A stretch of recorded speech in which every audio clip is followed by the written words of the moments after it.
എല്ലാവർക്കും നമസ്കാരം. നമ്മൾ 4ാമത്തെ ചാപ്റ്ററിലെ പൂർണ്ണ മത്സര കമ്പോളത്തിലെ കമ്പോളത്തിൻ്റെ ലാഭം പരമാവധിയാക്കലിൻ്റെ പ്രധാനപ്പെട്ട ഘട്ടങ്ങൾ ഏതൊക്കെയാണ്, 3 കണ്ടീഷൻസ് ഓഫ് പ്രോഫിറ്റ് മാക്സിമൈസേഷൻ എന്ന് പറയുന്ന ഭാഗമാണ് നമ്മൾ കഴിഞ്ഞ ക്ലാസ്സിൽ പഠിച്ചത്. നമ്മൾ പൂർണ്ണ മത്സര കമ്പോളത്തിൽ ഉപയോഗിക്കുന്ന ചില ടേംസ് നമ്മൾ പഠിക്കാൻ പോവുകയാണ് ഈ ഒരു ക്ലാസ്സിൽ. അതിൽ ഒന്നാമത്തെ ടേം എന്ന് പറയുന്നത് ഷട്ട് ഡൗൺ പോയിന്റ് അല്ലെങ്കിൽ അടച്ചുപൂട്ടൽ ബിന്ദു എന്ന് പറയുന്ന ടേമാണ്. ഒരുപക്ഷെ ഷട്ട് ഡൗൺ എന്ന് പറഞ്ഞാൽ നിങ്ങൾ കേട്ടിട്ടുണ്ടാവും. നമ്മൾ കമ്പ്യൂട്ടറൊക്കെ ഉപയോഗിക്കുമ്പോൾ അത് കമ്പ്യൂട്ടർ അടയ്ക്കുക അല്ലെങ്കിൽ കമ്പ്യൂട്ടർ ക്ലോസ് ചെയ്യുന്ന ഒരു ഇതിനാണ് നമ്മൾ ഷട്ട് ഡൗൺ എന്ന് പറയുന്നത്. അപ്പോൾ ഇവിടെ ഒരു പൂർണ്ണ കിടമത്സര കമ്പോളത്തിലെ ഷട്ട് ഡൗൺ പോയിന്റ് എന്ന് പറഞ്ഞാൽ എന്താണെന്ന് നമുക്ക് നോക്കാം. So it is the situation in which a firm stops production and leaves the market is called shut down point. ഇത് ഒരു ഫേം അല്ലെങ്കിൽ ഒരു സ്ഥാപനം അതിൻ്റെ പ്രൊഡക്ഷൻ നിർത്തുകയും കമ്പോളത്തിൽ നിന്ന് ലീവ് ചെയ്യുകയും അല്ലെങ്കിൽ കമ്പോളത്തിൽ നിന്ന് ഒഴിവായി പോവുകയും ചെയ്യുന്ന ഒരു പോയിൻ്റാണ് യഥാർത്ഥത്തിൽ ഷട്ട് ഡൗൺ പോയിന്റ് എന്ന് പറയുന്നത്. അല്ലെങ്കിൽ അങ്ങനത്തെ ഒരു സാഹചര്യത്തെയാണ് നമ്മൾ എന്ത് പറയുന്നത്, ഷട്ട് ഡൗൺ പോയിന്റ് എന്ന് പറയുന്നത്. നമുക്കതിനെ ഇങ്ങനെ നിർവചിക്കാം: മിനിമം പോയിന്റ് ഓഫ് AVC എന്ന് പറഞ്ഞാൽ നമ്മൾ പഠിച്ചിട്ടുണ്ട്, ആവറേജ് വേരിയബിൾ കോസ്റ്റ് അല്ലെങ്കിൽ ശരാശരി വിഭേദക ചിലവ്. വിഭേദക നിവേശങ്ങൾ വാങ്ങിക്കുന്നതിന് വേണ്ടി ഉപയോഗിക്കുന്ന ചിലവാണ് വിഭേദക ചിലവ് എന്ന് പറയുന്നത്. അപ്പോൾ നമുക്കറിയാം ഒരു കമ്പോളത്തിൽ രണ്ട് രീതിയിലുള്ള കോസ്റ്റ് ഉണ്ട്. ഫിക്സഡ് കോസ്റ്റും ഉണ്ട്, വേരിയബിൾ കോസ്റ്റും ഉണ്ട്, അല്ലെങ്കിൽ വിഭേദക ചിലവുമുണ്ട്, സ്ഥിര ചിലവുകളുമുണ്ട്. സ്ഥിര ചിലവുകൾ അത് സ്ഥിരമായി നിലനിൽക്കുന്ന നമ്മളെ ഫാക്ടറിക്ക് വേണ്ടിയോ മെഷീനറിക്ക് വേണ്ടിയോ ഒക്കെ മുടക്കുന്ന ചിലവുകളാണ്. പക്ഷേ ഇവിടെ ഒരു ഉൽപ്പാദകനെ സംബന്ധിച്ച് അല്ലെങ്കിൽ ഒരു സ്ഥാപനത്തെ സംബന്ധിച്ച് ആ സ്ഥാപനം നിലനിന്ന് പോകണമെങ്കിൽ അതിന് നിലവിൽ അവരുടെ വേരിയബിൾ കോസ്റ്റ് വാങ്ങിക്കുന്ന ചിലവെങ്കിലും അവർക്ക് അതിൻ്റെ വിലയായിട്ട് ലഭിക്കണം. എങ്കിൽ മാത്രമേ അവർ കച്ചവടം അല്ലെങ്കിൽ അതിൻ്റെ ഉൽപ്പാദനം തുടരാനായിട്ട് തയ്യാറാവുകയുള്ളൂ. അപ്പോൾ ആവറേജ് വേരിയബിൾ കോസ്റ്റ് എന്ന് പറഞ്ഞാൽ ഈ വേരിയബിൾ ഇൻപുട്ടുകൾ വാങ്ങിക്കുന്നതിന് വേണ്ടി ഒരു ഉൽപ്പാദകൻ അല്ലെങ്കിൽ ഒരു സ്ഥാപനം ചിലവഴിക്കുന്ന ഒരു യൂണിറ്റിന് വേണ്ടി ചിലവഴിക്കുന്ന തുകയാണ്. അപ്പോൾ ഉൽപ്പാദകനെ സംബന്ധിച്ച്, ഒരു ഫേമിനെ സംബന്ധിച്ച് ഈ ആവറേജ് വേരിയബിൾ കോസ്റ്റ് എങ്കിലും ലഭിക്കണം. ഒരു ഉൽപ്പന്നം ഒരു യൂണിറ്റ് വിറ്റ് കഴിയുമ്പോൾ ആ ഉൽപ്പന്നത്തിന് ചിലവാകുന്ന ശരാശരി വിഭേദക ചെലവ് എങ്കിലും ലഭിച്ചെങ്കിൽ മാത്രമേ കച്ചവടം തുടരാൻ സാധിക്കുകയുള്ളൂ. അപ്പോൾ ഇവിടെ നമ്മൾ ഷട്ട് ഡൗൺ പോയിന്റ് എന്ന് പറഞ്ഞാൽ അത് അടച്ചുപൂട്ടൽ ബിന്ദു, മാർക്കറ്റിൽ നിന്ന് ഉൽപ്പാദകൻ ലീവ് ചെയ്യാൻ തയ്യാറാവുന്ന ഒരു പോയിന്റാണ്. It is the minimum point of AVC, അതായത് ആവറേജ് വേരിയബിൾ കോസ്റ്റിൻ്റെ മിനിമം പോയിന്റിനെയാണ് നമ്മൾ ഷട്ട് ഡൗൺ പോയിന്റ് എന്ന് പറയുന്നത്. അപ്പോൾ ഒന്നാമത്തെ ടൈം ഇതാണ് ഷട്ട് ഡൗൺ പോയിന്റ്, അല്ലെങ്കിൽ അതിന് മലയാളത്തിൽ അടച്ചുപൂട്ടൽ ബിന്ദു എന്ന് പറയും. അപ്പോൾ ഓർത്തിരിക്കുക, അടച്ചുപൂട്ടൽ ബിന്ദു എന്ന് പറഞ്ഞാൽ it is minimum point of AVC, it's called shut down point. ഇനി നമുക്ക് പഠിക്കാനുള്ള അടുത്ത 2 ടേംസ് കോസ്റ്റ്, 2 രീതിയിലുള്ള കോസ്റ്റുകളെ കുറിച്ചാണ്. Types of cost. ആ ടൈപ്സ് ഓഫ് കോസ്റ്റിൽ ഒന്നാമത്തേത് എക്സ്പ്ലിസിറ്റ് കോസ്റ്റ്. എക്സ്പ്ലിസിറ്റ് കോസ്റ്റ് എന്ന് പറഞ്ഞാൽ it is the cost incurred by the producer for purchasing or hiring inputs. അതായത് ഒരു സ്ഥാപനം അല്ലെങ്കിൽ ഒരു ഉൽപ്പാദകൻ അയാൾ വാങ്ങിക്കുന്ന, അതായത് അല്ലെങ്കിൽ വാടകയ്ക്കെടുക്കുന്ന ഇൻപുട്ടുകൾക്ക് വേണ്ടി ചിലവഴിക്കുന്ന അതിനുവേണ്ടി ചിലവഴിക്കുന്ന തുകയെയാണ് എന്ത് പറയുന്നത്, എക്സ്പ്ലിസിറ്റ് കോസ്റ്റ് എന്ന് പറയുന്നത്. അപ്പോൾ ഈ എക്സ്പ്ലിസിറ്റ് കോസ്റ്റ് പ്രധാനമായിട്ടും വരുന്ന ഏതെല്ലാം കാര്യങ്ങൾക്ക് വേണ്ടിയിട്ടാണ്? ഉൽപ്പാദനത്തിന് വേണ്ടി അയാൾ ഏതെല്ലാം തരത്തിലുള്ള ഇൻപുട്ടുകളാണോ വാങ്ങിക്കുന്നത്, wage, interest, rent, then cost of raw materials, അങ്ങനെ ഈ അസംസ്കൃത വസ്തുക്കൾ വാങ്ങിക്കാൻ വേണ്ടിയുള്ള ചെലവുകളൊക്കെ ഉൾപ്പെടുന്നതാണ് യഥാർത്ഥത്തിൽ എക്സ്പ്ലിസിറ്റ് കോസ്റ്റ് എന്ന് പറയുന്നു. അപ്പോൾ അതാണ് ഒന്നാമത് ചെലവിൻ്റെ ഇതിൽ വരുന്ന ഒന്നാമത്തെ കോസ്റ്റ്, ടൈപ്പ് ഓഫ് കോസ്റ്റ് എന്ന് പറയുന്നത് എക്സ്പ്ലിസിറ്റ് കോസ്റ്റ് എന്ന് പറയുന്ന ചിലവാണ്. അപ്പോൾ ഓർത്തിരിക്കേണ്ട ഇത്രയേ ഉള്ളൂ, അതായത് അയാൾ ഇൻപുട്സ് വാങ്ങിക്കുന്നതിന് വേണ്ടി അല്ലെങ്കിൽ വാടകയ്ക്ക് എടുക്കുന്നതിന് വേണ്ടിയോ പർച്ചേസ് ചെയ്യുന്നതിന് വേണ്ടിയോ ചിലവഴിക്കുന്ന തുകയെയാണ് എക്സ്പ്ലിസിറ്റ് കോസ്റ്റ് എന്ന് പറയുന്നത്. And second one is implicit cost. Implicit cost എന്ന് പറഞ്ഞാൽ it is the cost of self owned and self supplied factories in one's own business. അതായത് നമ്മൾ ഇപ്പോൾ ഒരു സ്ഥാപനം നടത്തുന്ന വ്യക്തിയാണെങ്കിൽ നമ്മൾ സ്വാഭാവികമായിട്ടും നമ്മൾ ആ സ്ഥാപനത്തിന് നടത്തിപ്പുകാരനാണ്.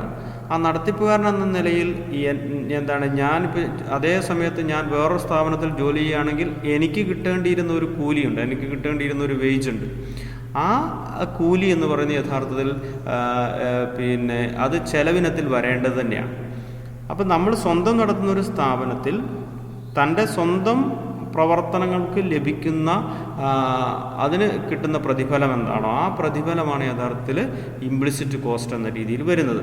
അത് പലപ്പോഴും നമ്മൾ കണക്കൂട്ടാറില്ല, പക്ഷേ യഥാർത്ഥത്തിൽ അത് നമ്മുടെ ചിലവ് കൂടിയാണ്. കാരണം ഞാൻ ഇവിടെ വർക്ക് ചെയ്യുന്നതിന് പകരം മറ്റൊരു സ്ഥാപനത്തിനായിരുന്നുവെങ്കിൽ, അല്ലെങ്കിൽ ഞാനിവിടെ നിൽക്കുന്നതിന് പകരം വേറൊരാളെ ഇവിടെ എൻ്റെ അതേ സ്ഥാനത്ത് പോസ്റ്റ് ചെയ്തിരുന്നെങ്കിൽ അയാൾക്ക് കൊടുക്കേണ്ടി വരുന്ന ചിലവുണ്ട്, കൂലി ഇനത്തിൽ അയാൾക്ക് കൊടുക്കേണ്ടി വരുന്ന ചിലവുണ്ട്. അപ്പോൾ അത്തരത്തിലുള്ള ചിലവിനെയാണ് നമ്മൾ എന്ത് പറയുന്നത്, ഇംപ്ലിസിറ്റ് കോസ്റ്റ് എന്ന് പറയുന്നത്. ഈ രണ്ട് തരത്തിലുള്ള ചിലവുകൾ, explicit cost and implicit cost. Okay, ഇനി അടുത്ത ഒരു ടേം നോർമൽ പ്രോഫിറ്റ് എന്ന് പറയുന്ന ടേമാണ്. നോർമൽ പ്രോഫിറ്റും അതുപോലെ തന്നെ super normal profit. Normal profit എന്ന് പറഞ്ഞാൽ എന്താണ്, സാധാരണ ലാഭം എന്നാണ് പറയുന്നത്. The minimum profit that the firm and in order to stay in the industry is called normal profit. So it is the minimum profit of a firm. അതായത് ഒരു സ്ഥാപനത്തിൻ്റെ മിനിമം പ്രോഫിറ്റിനെയാണ് നോർമൽ പ്രോഫിറ്റ് എന്ന് പറയുന്നത്. അതായത് ഒരു സ്ഥാപനം അതിൻ്റെ പ്രൊഡക്ഷൻ തുടരാൻ, അല്ലെങ്കിൽ അതിൻ്റെ ആ ഇൻഡസ്ട്രിയിൽ തുടരുന്നതിന് വേണ്ടി ഉണ്ടാവേണ്ടുന്ന ഏറ്റവും കുറഞ്ഞ ലാഭം, ആ ലാഭത്തെയാണ് നോർമൽ പ്രോഫിറ്റ് എന്ന് പറയുന്നത്.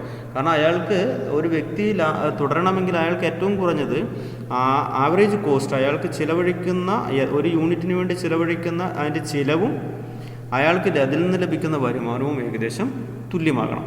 അങ്ങനെയാണെങ്കിൽ മാത്രമേ അയാൾക്ക് ആ ഒരു ഇൻഡസ്ട്രിയിൽ തുടരാൻ സാധിക്കുകയുള്ളൂ. അല്ലെങ്കിൽ അയാൾ നഷ്ടമാകും, സ്വാഭാവികമായിട്ടും ഇൻഡസ്ട്രിയിൽ നിന്ന് വിട്ടുപോകും.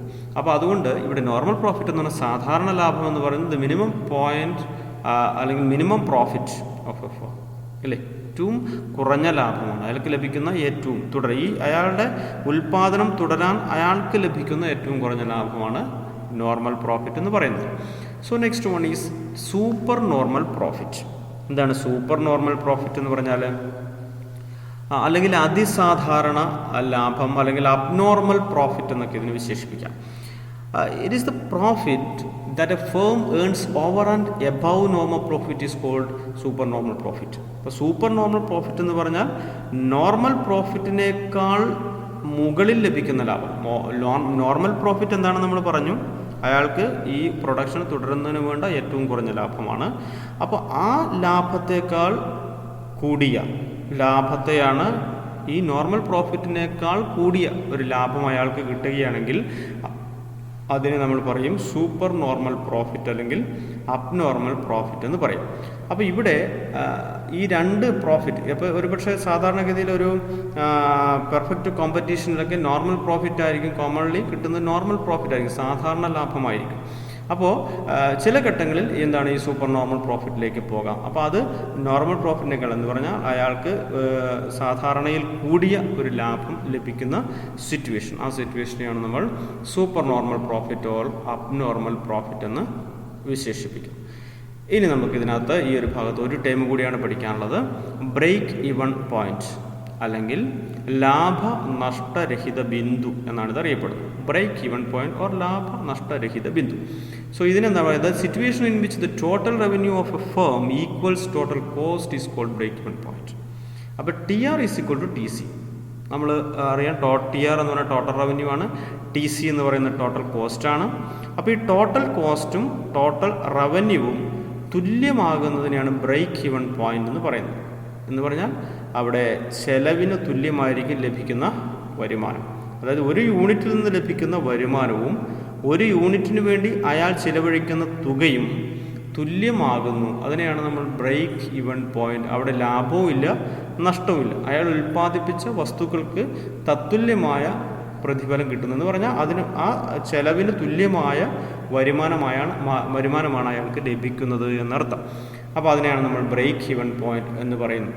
അപ്പോൾ ഇത്രയും ടേംസ് നമുക്ക് ഈ ഒരു ക്ലാസ്സിൽ ഇത് മാത്രമേ പരിചയപ്പെടുത്തുള്ളൂ. അപ്പോൾ ഷട്ട് ഡൗൺ പോയിന്റ്, അതുപോലെ തന്നെ രണ്ട് point, shut down point, break even point. അപ്പോൾ ഷട്ട് ഡൗൺ പോയിന്റ് എന്ന് പറഞ്ഞാൽ നമ്മൾ പറഞ്ഞു it is the minimum point of ABC ആണ്. ബ്രേക്ക് ഈവൻ പോയിന്റ് എന്ന് പറഞ്ഞാൽ TR is equal to TC ആണ്. TRും TCയും തുല്യമാകുന്ന പോയിന്റാണ്. അതുപോലെ തന്നെ നമ്മൾ പഠിച്ച കാര്യം explicit cost, implicit cost, normal profit, super normal profit. ഇത്രയും കാര്യങ്ങൾ നന്നായി പഠിക്കുക. നിങ്ങളുടെ നോട്ട്ബുക്കിൽ അതിൻ്റെ ഷോർട്ട് നോട്ട് തയ്യാറാക്കുകയും ചെയ്യും. Okay, thank you.